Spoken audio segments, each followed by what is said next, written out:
Welcome back everyone. In today's video, I will be reviewing the Nerf Ultra One.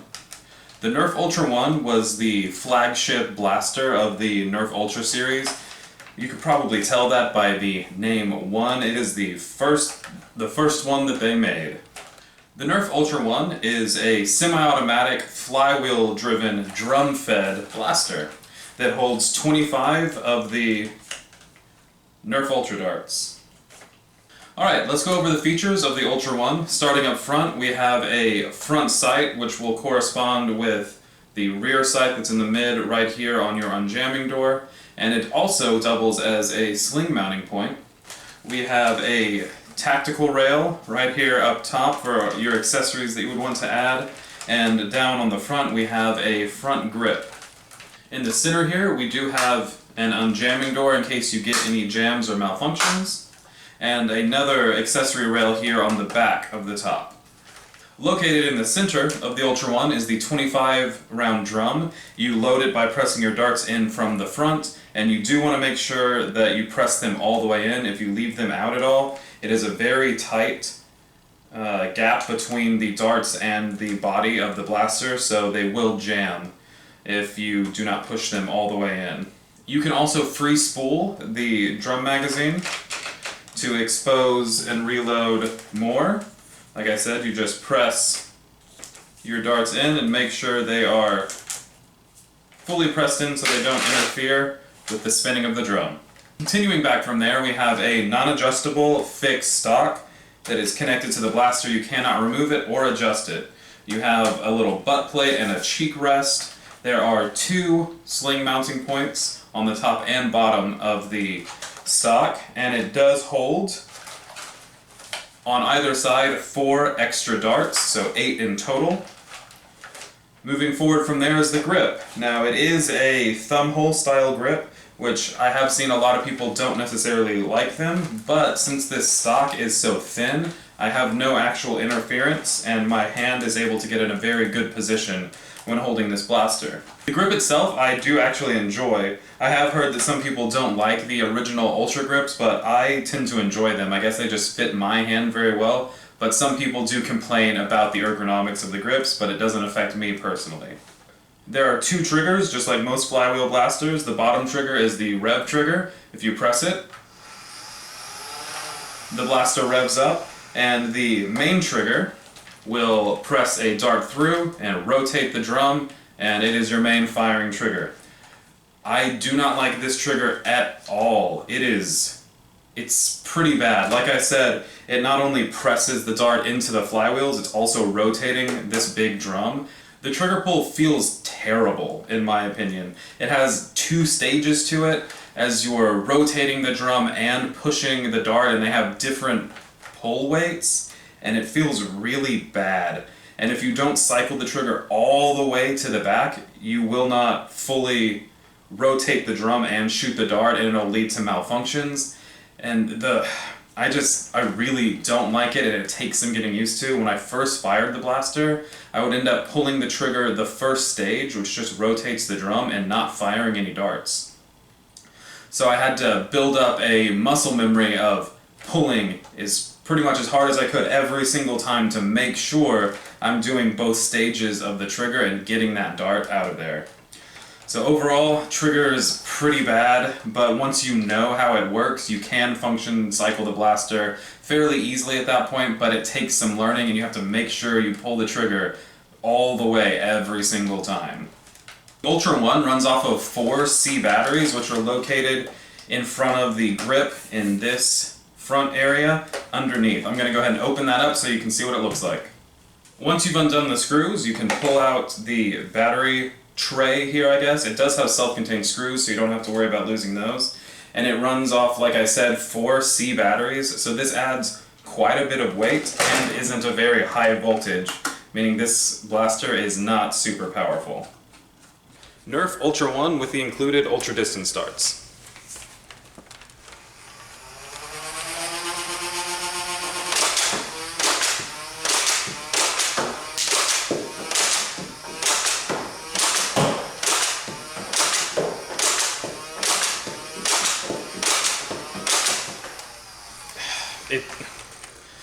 It's so bad. The drop-off in velocity, if you're repeatedly firing, is terrible. As you saw, holding and aiming at the target normally, it doesn't even make it to the target. It misses. And I'm at most 25 feet here. I think I'm actually around 23 feet. It's bad. So sad about this one. Ultra One at about 20 feet.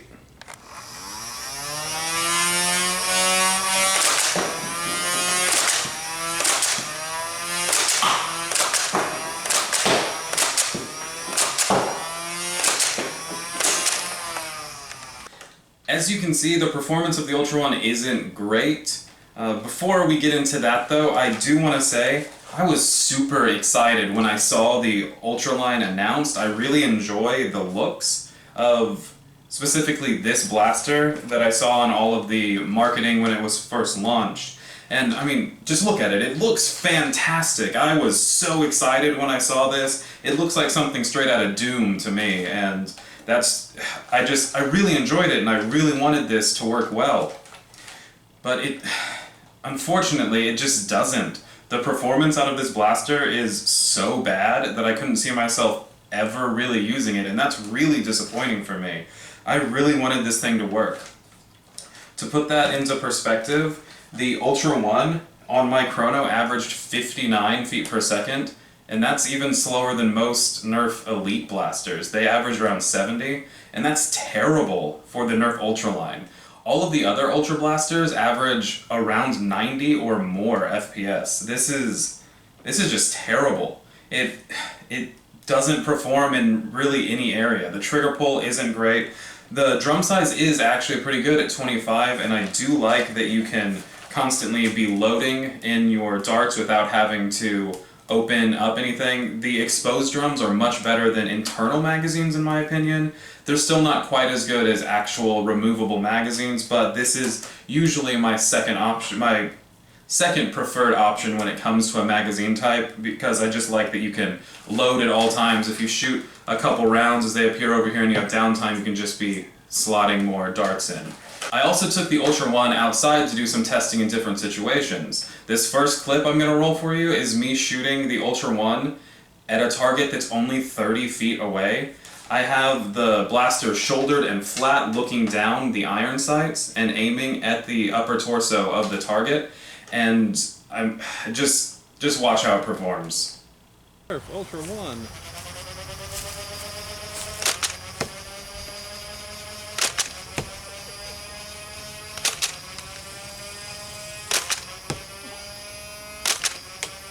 As you can see, that's horrible. That's at 30 feet. That's not even a very far distance. Most blasters, any blaster that's worth any money should be able to shoot that far. It's so bad. Also, Nerf claims that with the ultra distance darts, on the box of the Ultra One, that it can hit up to 120 feet. So I took it out and saw how far it could actually shoot. Holding it flat, no elevation changes at all, what you're normally going to be using the blaster for, it only reached 37 feet. And that's when it reaches and hits the ground. That's horrible. The optimal range of this blaster is within 20 feet. It's so bad.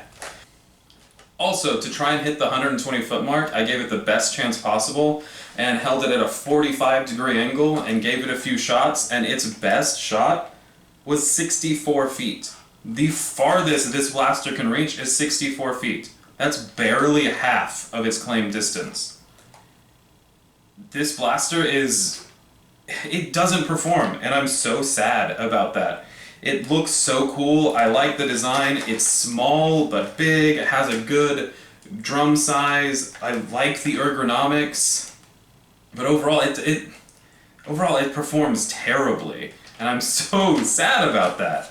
On to my personal opinion. I think you can tell by now, I was so excited when this came out. I really wanted to use it, but it does not perform well enough at all, and even though I like the design, and I like everything physically about it. The performance is so bad, I could never use this in any sort of Nerf battle that I was taking even halfway seriously. It's not even fun to shoot because it performs so poorly and you want it to perform so well, so it's just in a terrible, terrible spot. Would I recommend you buying the Ultra One? I just can't. I cannot. Even if you enjoy the looks of this blaster, I can't say you should spend the money to buy this, because this is not in any way even a cheap Ultra Blaster. It's fairly expensive. It normally retails for over $50, and you do not get enough performance to warrant that price tag. This is a bad blaster.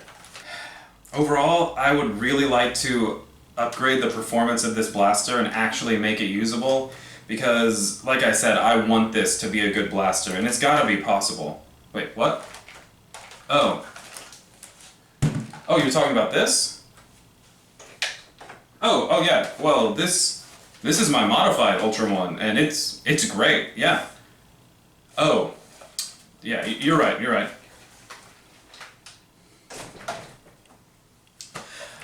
Yeah, I kind of been misleading you most of this video. I've already upgraded the regular Ultra One to my version of the Ultra One, and I'll go ahead and tell you that one's fun. This one's terrible. So I guess we're gonna end the video there. If you want to see my version of the Ultra One, that'll be coming out very soon, and it actually makes the Ultra One usable. So I guess we can wrap things up on that little bombshell. Thank you so much for watching. I hope you enjoyed this video, and I hope you got enough information to validate whether you want to purchase an Ultra One or not. The answer, if you're leaving its talk, is no, don't buy this. But, as you'll see in the next video, it's probably worth it if you really like the design of the Ultra One and you want to do a few upgrades. Alright, as always, I'm Travis. Thank you so much for watching, and I'll see you next time.